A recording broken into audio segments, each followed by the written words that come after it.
जय हिंद। आज हम जानने वाले हैं सिंधु घाटी सभ्यता क्या होती है। ठीक है, सिंधु घाटी सभ्यता किसे कहते हैं। ठीक है, और सिंधु घाटी सभ्यता का उदय कहाँ से हुआ, आई थी, किसने इसकी जानकारी दी, किसने इसका सर्वेक्षण किया, किसने इसका नामकरण किया और किसने इसकी खुदाई कराई। ठीक है, इसके बारे में जानते हैं।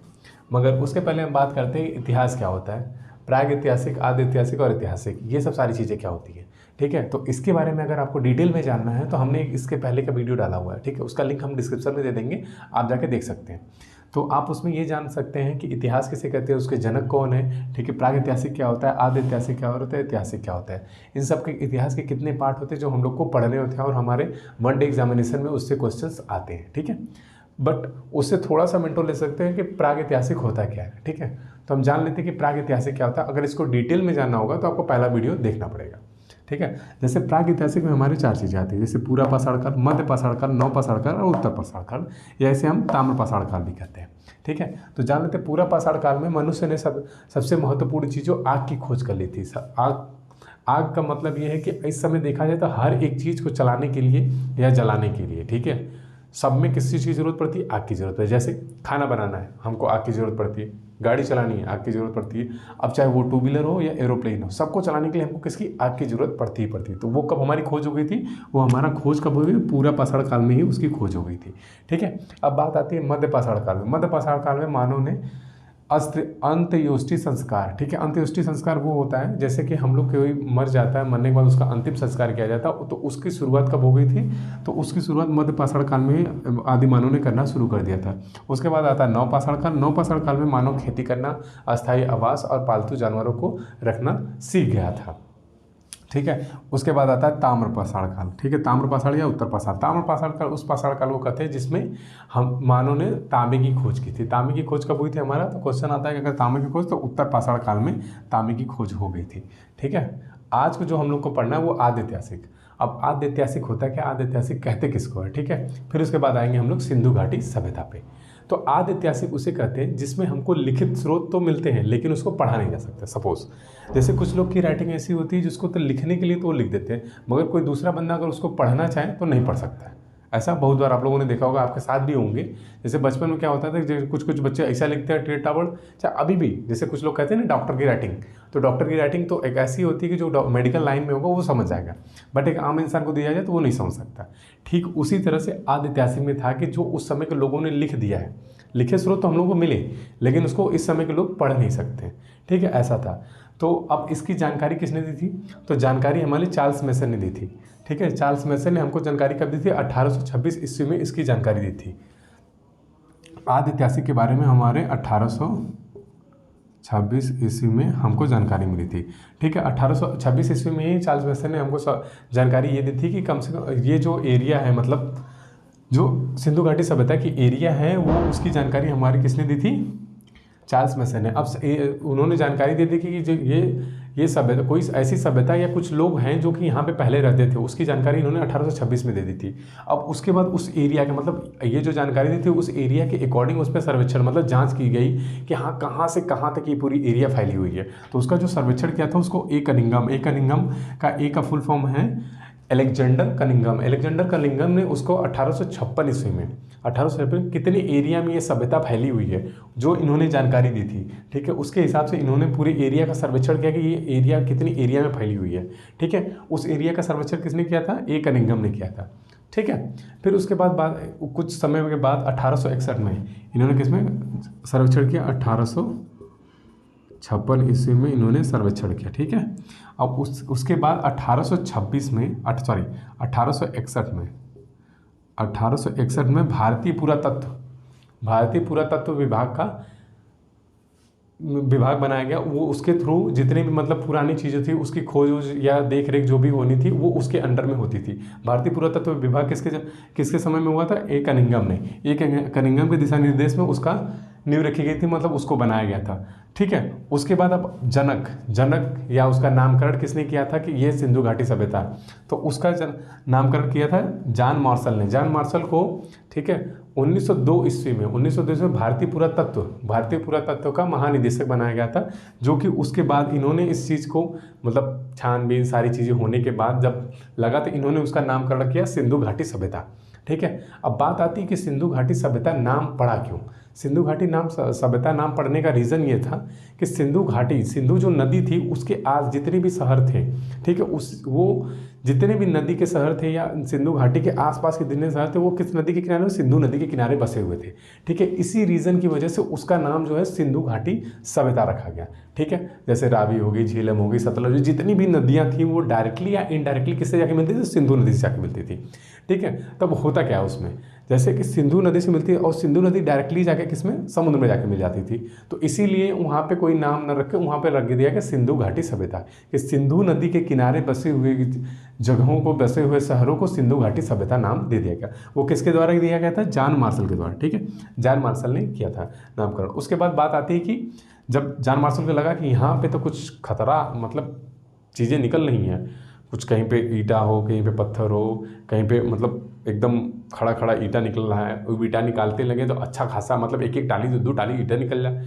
तो उसके बाद जॉन मार्शल ने कहा दयाराम साहनी को, ठीक है, दयाराम साहनी को सन 1921 में, कि दयाराम साहनी देखा जन बहुत ईंटा उटा निकला था, एक आध बार खुदाई उदाई करवावा, देखा कुछ मिली तो मिली, ठीक है। दयाराम साहनी का ठीक है, खुदाई करवा था, फारसा खुदा लिया वा, फरता खुदा मंगाए होंगे, 4-5 सब लोग लगों के मार खोदना शुरू।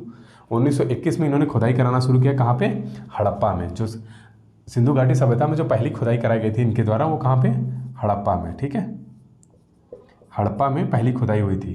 पहली खुदाई सबसे जो सिंधु घाटी सभ्यता में सबसे पहली खुदाई जो हुई थी वो हड़प्पा में हुई थी। कितने सन में हुई थी, तो 1921 में। 1921 में सबसे पहले कहाँ पे खुदाई, हड़प्पा में। किसके द्वारा, दयाराम साहनी के द्वारा, ठीक है, दयाराम साहनी के द्वारा हड़प्पा में 1921 में खुदाई की है। ये रीज़न है रिपीट करने का, क्योंकि ये क्वेश्चन आते हैं कि सिंधु घाटी सभ्यता में पहली खुदाई कहाँ पर हुई थी, तो वो सबसे पहली खुदाई कहाँ पर हुई थी, हमारी हड़प्पा में। कितने सन में हुई थी, 1921 में, ठीक है। किसके द्वारा, दयाराम साहनी के द्वारा ये हुई थी खुदाई। अब बात आती है ये कि सिंधु घाटी सभ्यता कहाँ से कहाँ तक थी।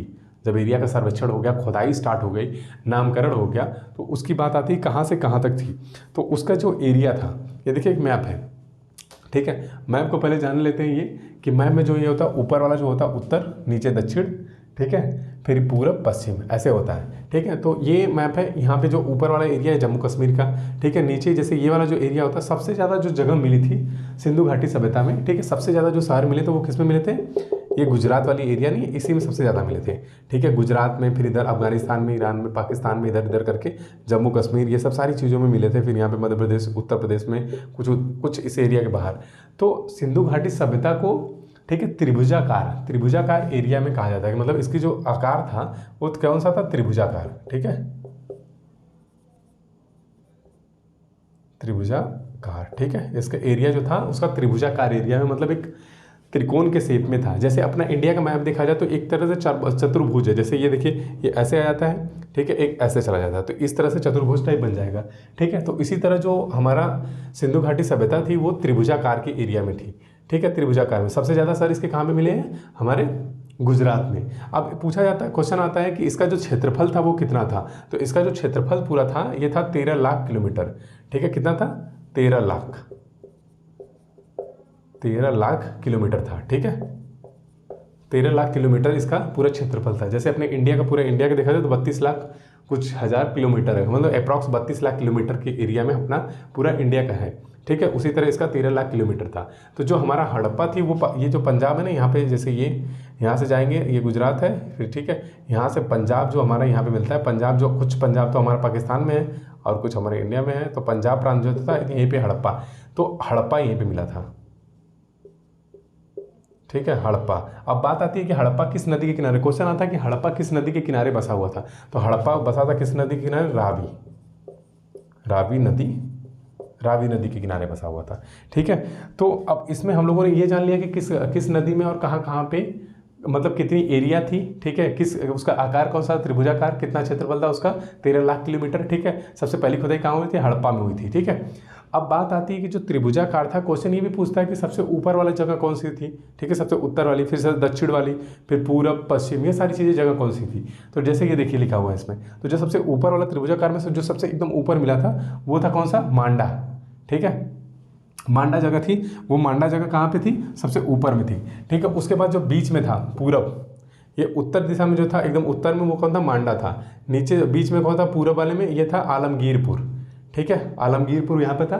और उसके बाद ये था जो नीचे दक्षिण में, इसको कहते हैं दैमाबाद, ठीक है, दैमाबाद। और यहाँ पे जो था पश्चिम वाले एरिया में ये सुक्ता गेंडोर था, सुक्ता गेंडोर, ठीक है। अब उसके बाद ये क्वेश्चन ये भी आता है कि ये किस किस नदी के किनारे बसा हुआ था, तो ये था चिनाब नदी के किनारे, ठीक है, चिनाब पे था। ये किसमें था, हिंडन, हिंडन नदी के, ये प्रवरा, प्रवरा नदी के, ये दास नदी के किनारे बसा हुआ था, ठीक है। तो मांडा, चिनाब, ठीक है, आलमगीरपुर, हिंडन, दैमाबाद, प्रवरा, उसके बाद सुक्ता गेंडोर, दास नदी के किनारे, ठीक है। तो ये क्वेश्चन आते हैं इसमें कि मांडा, अगर क्वेश्चन पूछ दिया जाता है कि मांडा किस नदी के किनारे है, तो क्वेश्चन आंसर होगा उसका चिनाब नदी के किनारे मांडा बसा हुआ था। जैसे आलमगीरपुर, हिंडन, फिर दैमाबाद, प्रवरा नदी, फिर उसके बाद सुक्ता गेंडोर किसके, दास नदी के किनारे बसा हुआ था। तो सबसे ज़्यादा सर क्वेश्चन में आएगा, सबसे ज़्यादा सर कहाँ पे बसे हुए थे, तो आएगा गुजरात में। गुजरात में सबसे ज़्यादा जो शहर मिले इसके गुजरात में मिले हुए, ठीक है। तो ये तो हो गया हमारा किसका, सिंधु घाटी सभ्यता का जो एरिया थी ये। अब कभी कभी बात ये भी आती है कि सिंधु घाटी सभ्यता को हड़प्पा की सभ्यता भी कहा जाता है। रीज़न क्या है हड़प्पा की सभ्यता कहने का, तो हड़प्पा की सभ्यता कहने का रीज़न ये है कि जो सबसे पहली खुदाई हो रही थी सिंधु घाटी सभ्यता में, वो कहाँ हुई थी, हड़प्पा में हुई थी। अब ये जो नाम पड़ा था ये किसके नाम पे वजह से पड़ा था कि सारे जो शहर, सारी जो जगह थी वो कहाँ पे सीधे डायरेक्टली या इनडायरेक्टली किस में जाके मिलते थे, सिंधु नदी में। उसी की वजह से उसका नाम सिंधु घाटी सभ्यता रख दिया गया। तो जब इसमें खुदाई हुई हड़प्पा में पहली बार, तो वहाँ पे उसकी पहली खुदाई के नाम पे उसका नाम क्या रख दिया गया, हड़प्पा की सभ्यता, ठीक है। इसीलिए इसका नाम पड़ गया हड़प्पा की सभ्यता, ठीक है। अब क्वेश्चन ये भी आता है कि जो सिंधु घाटी सभ्यता थी वो शहरी सभ्यता थी कि ग्रामीण सभ्यता थी, ठीक है। तो ग्रामीण सभ्यता अगर पूछे तो प्राग ऐतिहासिक जो आता है, ये पूरा पाषाण काल, मध्य पाषाण काल, नौ, ये कौन सी सभ्यता थी, ग्रामीण, ठीक है, ये ग्रामीण सभ्यता थी। और ये जो सिंधु घाटी सभ्यता थी ये कौन सी थी, शहरी, ये शहरी सभ्यता थी हमारी, ठीक है। तो क्वेश्चन यहाँ आते हैं कि शहरी सभ्यता किसे कहते हैं, तो शहरी सभ्यता, सिंधु घाटी सभ्यता को हम शहरी सभ्यता कहते हैं, ठीक है। तो इसमें मैक्सिमम चीज़ें आपकी क्लियर हो गई कि नहीं, कौन सिंधु घाटी सभ्यता किस लिए कहते हैं, हड़प्पा सभ्यता क्यों कहते थे उसको, ठीक है, कितने सन में उसकी खुदाई हुई, किसने करवाया, किसने उसकी जानकारी दी, ये सारी चीज़ें, ठीक है। अब इसमें कुछ ऐसी जगहें मिली हैं और कुछ ऐसे वस्तु मिले हैं, कुछ ऐसे सामान मिले हैं जिससे ये लगता है कि यहाँ के लोग कैसे थे, क्या करते थे और कौन कौन सी चीज़ें जानकारी मिली हुई है। कुम्हार का चाक, कुम्हार का चाक से क्या है कि पहले आप जानते थे कि गांव में क्या होता था, जैसे लेके चकवा वाला से लेकर दिया बनाते थे। अभी भी जो दिया बनाया था, अब तो जैसे मशीन की चीज़ें आ गई, इलेक्ट्रॉनिक चीज़ें आ गई, जिससे लोगों को बनाने में ईजी हो गया। नहीं तो पहले क्या होता था, इतना बड़ा सा चाक का गोला टाइप रहता था, उसको लेकर लकड़ी से ऐसे घुमाते थे, घुमाने के बाद उस पर ऐसे हाथ से दिया बनाते थे, ठीक है। तो ऐसा होता था, तो उसका कुछ अवशेष मिले वहाँ पे। फिर अन्नागार, ठीक है, अन्नागार अनाज रखने का स्थान, जैसे अनाज रखने का भंडार होता है उसको अन्नागार कहते थे। श्रमिकों का आवास, जहाँ श्रमिक रहते थे, काम करने के बाद लोग रहते थे वहाँ पे, ठीक है। मातृ देवी की मूर्ति भी मिली हुई, मातृ देवी की मूर्ति वहाँ पे मिली हुई जिसकी लोग पूजा करते थे, ठीक है, पूजा करते थे, उसकी मूर्ति मिली। फिर ओखली मिली हुई, ओखली, जिसमें ओखली में कूटने उटने के लिए यूज़ होता था ना, अभी भी, अब तो कहीं कहीं पे यूज़ होता है, नहीं तो नहीं होता है। जैसे कि ओखली में लेके वो धान उन कूटने का यूज़ लोग करते थे, ठीक है। उसी तरह यहाँ पे ताबूक, ताबूक में क्या होता है, जैसे कि नहीं, जब लोग एक ताबूक होता है, जैसे कुछ लोग एक्सपायर हो जाते हैं तो उसमें लबा के दफनाया जाता है, तो उस तरह का ताबूक इसमें मिला हुआ। फिर R37 कब्रिस्तान, क्वेश्चन में आते हैं कि R37 कब्रिस्तान या ताबूक, ये सब सारी चीज़ें किस सभ्यता से मिले हुए हैं, ठीक है। आगे चल के हम और भी सभ्यता कई सारी, मोहनजोदड़ो हो गया, लोथल हो गया, इन सब के बारे में भी डिटेल में जानेंगे, ठीक है। तो जैसे R37 कब्रिस्तान, अब AK-47 में समझ लीजिएगा, ठीक है, R37 है, ठीक है। R37 कब्रिस्तान कहाँ से मिला है, ठीक है, तो ये सिंधु घाटी सभ्यता से मिला था। फिर तो सिंधु घाटी सभ्यता में स्वास्तिक चिन्ह को हम लोग को मिला था, ठीक है। स्वास्तिक चिन्ह का यूज़ भी हम सिंधु घाटी सभ्यता से ही कर रहे हैं। तो इस तरह से हमारा सिंधु घाटी सभ्यता, इतनी चीज़ें थी इसमें। अब इसमें कुछ इंपॉर्टेंट क्वेश्चंस आते हैं जो वो हमने आपको बता दिया, ईयर्स हो गए, ठीक है, और कौन कौन सी नदी के किनारे कौन कौन सा शहर, जैसे उत्तर में कौन मिलता है, दक्षिण में कौन मिलता है, पूर्व में कौन मिलता है, पश्चिम में। ये चार चीज़ें ऐसी हैं जो कि क्वेश्चन में पूछता है, जैसे कि PCS लेवल के भी क्वेश्चन में इस सारे क्वेश्चन आ जाते हैं। वनडे एग्जामिनेशन में तो ईयर पूछ लेगा, किसने उसकी जानकारी दी थी ये पूछ लेगा, ठीक है, उसका नामकरण किसने किया था, वहाँ पर खुदाई किसने की थी, किस सन में खुदाई हुई थी, ये सारे क्वेश्चन इससे आते हैं, ठीक है। आई होप आप लोग इस वीडियो से, इस टॉपिक से आपको क्वेश्चन क्लियर होंगे और ये टॉपिक क्लियर होगी। अब मिलेंगे हम नेक्स्ट वीडियो में, तब तक के लिए जय हिंद।